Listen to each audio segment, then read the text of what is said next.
बच्चों को मेरा प्यार भरा राधे राधे। बेटा आज हम फिर एक नए लेक्चर के साथ आपके सामने उपस्थित हुए हैं। पिछला लेक्चर हमने आपको प्रथम प्रश्न पत्र का प्रथम खंड का के बारे में आपको बताया था और जो है कैसे प्रश्न आएंगे और कैसे आपको लिखना है कि सारी जानकारी हमने आपको उस वीडियो में दी थी। आज हम शुरू कर रहे हैं हिंदी गद्य का इतिहास। काफ़ी बच्चों ने मुझसे रिक्वेस्ट की कि मैम गद्य साहित्य का इतिहास, पद्य साहित्य का इतिहास तैयार करा दीजिए, तो हम जो है उसी को तैयार कराने के लिए आपके सामने एक नया वीडियो लेकर के फिर से हाजिर हुए हैं। तो चलिए अब हम उसी के बारे में आपको फिर से तैयारी करा रहे हैं। तो चलिए सबसे पहले थोड़ा सा हमने किताब भी ले रखी है क्योंकि बहुत सी चीज़ें हैं, मान लीजिए अगर हम कुछ भूल जाते हैं तो आप को बता सकें, गलत जानकारी ना दें, इसीलिए किताब लेकर के बैठे हुए हैं। तो चलिए आज हम आपको हिंदी गद्य साहित्य के बारे में थोड़ा सा जानकारी, शुरुआती जानकारी देते हैं, थोड़ा थोड़ा देते जाएंगे जिससे कि आप उसे रटते रहें। तो सबसे पहले आपको बता दें कि हिंदी गद्य साहित्य के इतिहास को 5 भागों में, 5 कालों में बांटा गया है। हिंदी गद्य साहित्य का इतिहास जो है वो 5 कालों में बटा है। पहला है पूर्व भारतेंदु युग या हिंदी गद्य का प्रारंभिक काल भी इसको कह सकते हैं, इसे पूर्व भारतेंदु युग या प्रारंभिक काल भी। दूसरा है आपका भारतेंदु युग या इसे पुनर्जागरण काल भी कहा जाता है। अक्सर कर क्वेश्चन पूछ सकते हैं कि पुनर्जागरण काल किस काल को कहते हैं या किस युग को कहते हैं, तो ध्यान रखिएगा भारतेंदु युग को पुनर्जागरण काल भी कहते हैं। तीसरा युग है द्विवेदी युग। चौथा है शुक्ल युग, शुक्ल युग को छायावादी युग भी कहते हैं। और 5वां है शुक्लोत्तर युग या इसे छायावादोत्तर युग भी कहते हैं। तो ये 5 युग थे। अब इनकी समय सीमा हम आपको बता दें। पूर्व भारतेंदु युग जो है वो 13वीं शताब्दी से लेकर के 1806 ईस्वी तक, पूर्व भारतेंदु युग 13वीं शताब्दी के मध्य से लेकर के 1806 ईस्वी तक रहा और भारतेंदु युग सन 1806 ईस्वी से लेकर के 1900 ईस्वी तक रहा। भारतेंदु या पुनर्जागरण काल सन 1806 से 1906 ईस्वी तक रहा। द्विवेदी युग 1900 से 1922 ईस्वी तक रहा और शुक्ल युग या छायावादी युग जिसको कहते हैं 1922 से 1938 ईस्वी तक रहा और शुक्लोत्तर युग जिसे छायावादोत्तर युग कहते हैं 1938 ईस्वी से वर्तमान समय तक चल रहा है। तो ये 5 युग का हमने समय सीमा आपको बताई। कभी कभी समय सीमा से भी प्रश्न आ जाता है, तो आप लोग याद रखिएगा कि कौन सा युग किस समय तक चला। ठीक है, इसके बाद है आपका कुछ हिंदी के प्रथम चीज़ें, मतलब प्रथम नाटक, प्रथम कहानी, तो इसके बारे में भी हम आपको बता देते हैं। खड़ी बोली हिंदी की प्रथम प्रमाणिक रचना मानी जाती है गोरा बादल की कथा। खड़ी बोली हिंदी की प्रथम रचना मानी जाती है गोरा बादल की कथा, जिसे जटमल ने लिखा हुआ है।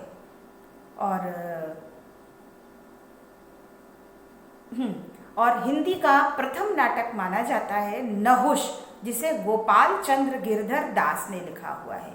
हिंदी का प्रथम उपन्यास परीक्षा गुरु है, जिसे लाला श्री निवास दास ने लिखा हुआ है। हिंदी की प्रथम कहानी इंदुमती, जिसे किशोरी लाल गोस्वामी जी ने लिखा हुआ है। और हिंदी का प्रथम यात्रा वृत्त है सरयू पार की यात्रा, जिसे भारतेंदु हरीशचंद्र जी ने लिखा हुआ है। तो ये कुछ हिंदी के प्रथम चीज़ें थी जिनके बारे में हमने आपको बताया। ठीक है, अब है आपका, कभी कभी आपसे जो है किसी युग की विशेषता भी पूछ ली जाती है। ऑप्शन रहता है कि इस युग की कौन सी विशेषता रही है, तो वो विशेषता भी हम आपको एक एक दो दो करके बता देते हैं, जिससे कि आप जो है अगर आए क्वेश्चन, देखिए क्या आएगा क्या नहीं आएगा, क्योंकि हिंदी गद्य का इतिहास इतना बड़ा है कि हम कुछ कह नहीं सकते हैं। हमारा तो बस एक ही उद्देश्य है कि आप लोगों को अच्छे से तैयारी करवा दें, जिससे कि आप जो है कहीं से भी अगर क्वेश्चन आए तो आप अच्छे से उसे लिख सकें, उसके बारे में जानकारी दे सकें, आपका जो है आंसर सही हो। ठीक है, तो हम जो है आपको बस दो विशेषताएं आप लोगों से रट लीजिएगा। तो भारतेंदु युग की हम विशेषता आपको बताते हैं कि सबसे पहले भारतेंदु युग में हिंदी गद्य को एक व्यवस्थित रूप प्राप्त हुआ। भारतेंदु ने इस युग में हिंदी गद्य को एक व्यवस्थित रूप प्रदान किया। इसके पहले गद्य व्यवस्थित रूप में नहीं था। तो पहली विशेषता है कि हिंदी गद्य को व्यवस्थित रूप प्राप्त हुआ, जो भारतेंदु ने हमें दिलाया।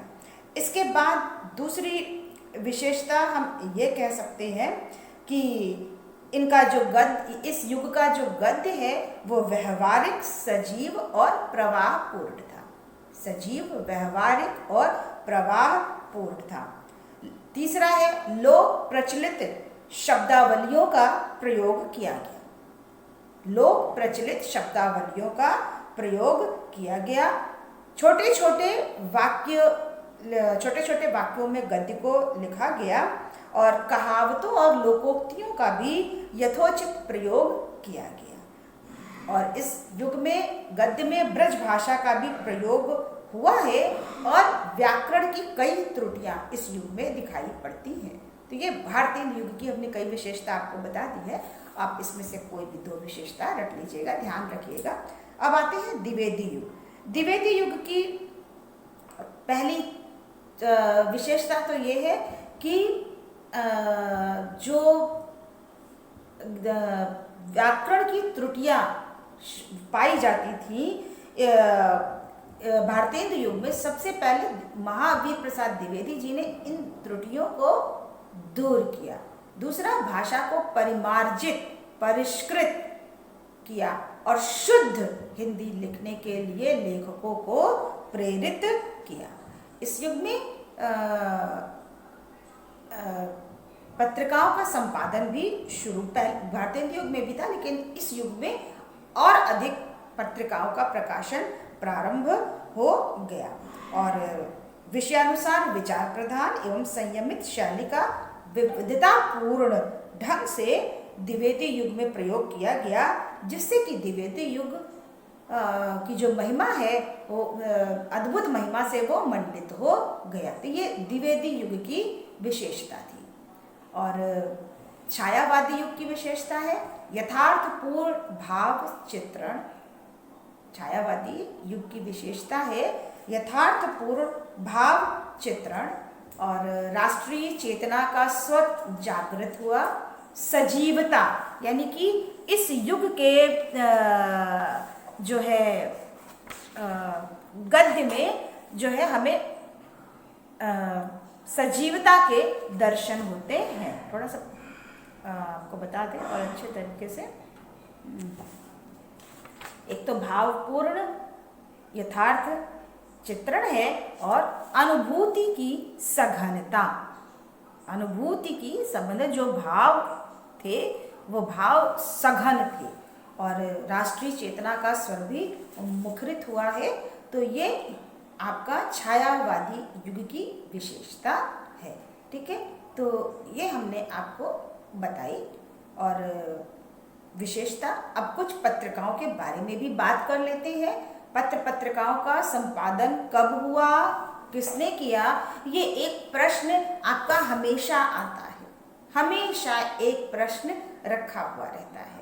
तो हम कुछ पत्रिकाओं के बारे में आपको बता देते हैं, वो किस युग की है और किसने उनका संपादन किया। बेटा मुख्य वो हम आपको बता देते हैं, जिससे कि आप उसे रट लीजिएगा। तो चलिए अब उसके बारे में बात करते हैं। हम पत्रिकाओं के बारे में हम थोड़ा सा आपको जानकारी दे देते हैं। किताब इसलिए लेके बैठे कि मान लीजिए हम कुछ भूल जाए तो आप को किताब में हमें देख करके याद आ जाए। वैसे तो याद ही रहता है। अब हम युग के अनुसार आपको पत्रिकाओं के नाम बता दे रहे हैं और किसने उसका संपादन किया वो आपको। सबसे पहले भारतेंदु युग की पत्रिकाओं के नाम हम आपको बताते हैं। पहला कविवचन सुधा, जिसका कि संपादन भारतेंदु हरिश्चंद्र जी ने किया है। कविवचन सुधा, ये भारतेंदु हरिश्चंद्र जी ने इसका संपादन किया। दूसरा है हिंदी प्रदीप, जिसका संपादन बालकृष्ण भट्ट ने किया है। और तीसरा है आनंद कादम्बनी, जिसका कि संपादन बद्री नारायण चौधरी प्रेम घन ने किया है। भारतेंदु की ये 3 पत्रिकाएं हैं, हमने आपको बताई। कविवचन सुधा, हिंदी प्रदीप और आनंद कादम्बनी। ठीक है। इसके अलावा अब द्विवेदी युग की हम पत्रिकाओं के नाम बता रहे हैं। सरस्वती पत्रिका, ये द्विवेदी युग की पत्रिका है, जिसका कि संपादन महावीर प्रसाद द्विवेदी ने किया। बहुत प्रसिद्ध पत्रिका है, अक्सर कराता है। इंदु भी पत्रिका का नाम है, इसका संपादन अंबिका प्रसाद गुप्त ने किया था। मर्यादा कृष्णकांत मालवी इसके संपादक है। देखिए, मर्यादा और टुडे एक पत्रिका और है, जिसका संपादन डॉक्टर संपूर्णानंद ने भी किया है। तो ऑप्शन देख के मर्यादा पत्रिका का संपादन संपूर्णानंद ने भी किया। उनकी एक अंग्रेजी पत्रिका टुडे के नाम से भी प्रकाशित होती है, उसका भी संपादन उन्होंने किया। और ये मर्यादा जो द्विवेदी युग की हम बात बता रहे हैं, तो वो द्विवेदी युग का संपादन, मर्यादा पत्रिका का संपादन कृष्णकांत मालवी जी ने किया है। ठीक है। अब शुक्ल युग की जो मुख्य पत्रिकाएं हैं, उसका नाम हंस का संपादन प्रेमचंद्र जी ने किया है। साहित्य संदेश पत्रिका का संपादन गुलाब राय ने किया है। और कर्मवीर पत्रिका का संपादन माखनलाल चतुर्वेदी ने किया है। ठीक है। ये जो हमने अभी 3 बताई, ये शुक्ल युग की यानी छायावादी युग की पत्रिकाएं थी। अब है शुक्लोत्तर युग, छायावादोत्तर युग भी कहते हैं, प्रगतिवादी युग भी इसे कहते हैं, याद रखिएगा। कभी कभी कंफ्यूज करने के लिए क्वेश्चन एग्जाम में पूछ लेते हैं। तो शुक्लोत्तर युग की पत्रिकाएं हैं कादम्बनी। देखिए, कादम्बनी और आनंद कादम्बनी 2 अलग अलग पत्रिकाएं हैं, कंफ्यूज मत होइएगा। आनंद कादम्बनी भारतेंदु युग की पत्रिका है, जिसका कि संपादन बद्री नारायण चौधरी प्रेमघन ने किया। और ये कादम्बनी है शुक्लोत्तर युग की पत्रिका, जिसका कि संपादन राजेंद्र अवस्थी जी ने किया है। ठीक है। धर्म युग, जिसका कि संपादन धर्मवीर भारती ने किया है। और सारिका, जिसका संपादन कमलेश्वर जी ने किया है। तो ये आपके पत्रिकाओं के संपादकों के नाम थे। ये किस युग के थे ये भी हमने आपको बताए। अब इसके अलावा कुछ और भी पत्रिकाओं के नाम हैं जो हम आपको बता दे रहे हैं, जिससे कि जो आपको आ जाए। जैसे चांद, आज ये वर्तमान समय का हम बता रहे हैं, चांद पत्रिका निकलती थी, जिसका कि पहले महादेवी वर्मा ने भी संपादन किया था। अब इसके संपादक समय समय पर बदलते रहते हैं बेटा। ठीक है। क्योंकि जो एक व्यक्ति शुरू करता है वो हमेशा थोड़ी नहीं रहता, उसके जाने के बाद कोई उसकी जगह दूसरी ले लेता है। तो चांद का संपादन महादेवी वर्मा ने भी किया था। और अब इसका राम रख सहगल इसके संपादक है। हरिश्चंद्र मैगजीन, एक हमने इसके पहले बताया था कविवचन सुधा, भारतेंदु हरिश्चंद्र की तो वैसे 2 है, एक कविवचन सुधा और दूसरा हरिश्चंद्र मैगजीन। इसका भी संपादन भारतेंदु हरिश्चंद्र जी ने किया है। हिंदी प्रदीप हमने आपको बताया था, बालकृष्ण भट्ट। और एक है ब्राह्मण पत्रिका, ये भी मोस्ट इंपॉर्टेंट है। ब्राह्मण पत्रिका का संपादन प्रताप नारायण मिश्र जी ने किया था। समालोचक एक पत्रिका है, समालोचक, जिसका संपादन चंद्रधर शर्मा गुलेरी जी ने किया हुआ है। तो ये थे एक आपके महत्वपूर्ण साहित्य संदेश आपको बता चुके हैं। साहित्य संदेश एक पत्रिका है, जिसका कि प्रकाशन गुलाब राय जी ने किया है। तो जो मेन थे वो हमने आपको बता दिए। एक बात ध्यान रखिएगा कि हम जो बता रहे हैं इसका तात्पर्य कदापि नहीं है कि इसी में से आएगा। हम आपको अपनी तरफ से काफ़ी कुछ बताने की कोशिश कर रहे हैं, लेकिन आपका भी ड्यूटी बनता है कि इसके अलावा भी अगर आपको कहीं से कोई किताब मिल जाए, कोई कुछ मिल जाए, तो उससे भी आप लोग जो है देख लीजिएगा। ठीक है। और सभी लोग जो है वो क्वेश्चन बैंक हो सके तो ले लीजिए, पुरानी नई कुछ भी मिल जाए ले लीजिए, और उस क्वेश्चन बैंक से भी आप लोग तैयारी करते रहिएगा, ठीक है। तो ये था आपका पत्र पत्रिकाओं के बारे में हमने जानकारी दे दी। हिंदी गद्य को कितने भागों में बांटा गया वो आपको बता दिया, उनकी समय सीमा कब थी वो आपको बता दिया। हिंदी गद्य की प्रथम चीजें कब हुई, यानी पहली कहानी कौन सी थी, पहला नाटक कौन सा था, ये सारी चीज़ें हमने बता दी। एक चीज़ हम आपको और बताना चाहते हैं, हिंदी की प्रथम या खड़ी बोली गद्य की प्रथम प्रमाणिक रचना हमने गोरा बादल की कथा बताई थी जो जटमल ने लिखी है। एक और मानी जाती है चंद छंद वर्णन की महिमा, एक और मानी जाती है चंद छंद वर्णन की महिमा, ये भी खड़ी बोली गद्य की पहली रचना मानी जाती है। तो इसको भी ध्यान रखिएगा, गोरा बादल की कथा भी और चंद छंद वर्णन की महिमा, ठीक है। तो ये हमने आपको इतनी जानकारी दी, ठीक है। तो आज के लिए इतना ही, इसके आगे की चीजें अगले लेक्चर में अगले वीडियो में आपको बताएंगे। तब तक के लिए सभी को मेरा प्यार भरा राधे राधे, और आपसे रिक्वेस्ट है कि 12A 12B और हो सके तो 11A और 11B के बच्चे भी इसको देखिए, याद करिए, क्योंकि आपका भी कोर्स है और 2-3 महीने के बाद आपको भी तैयारी करनी ही पड़ेगी।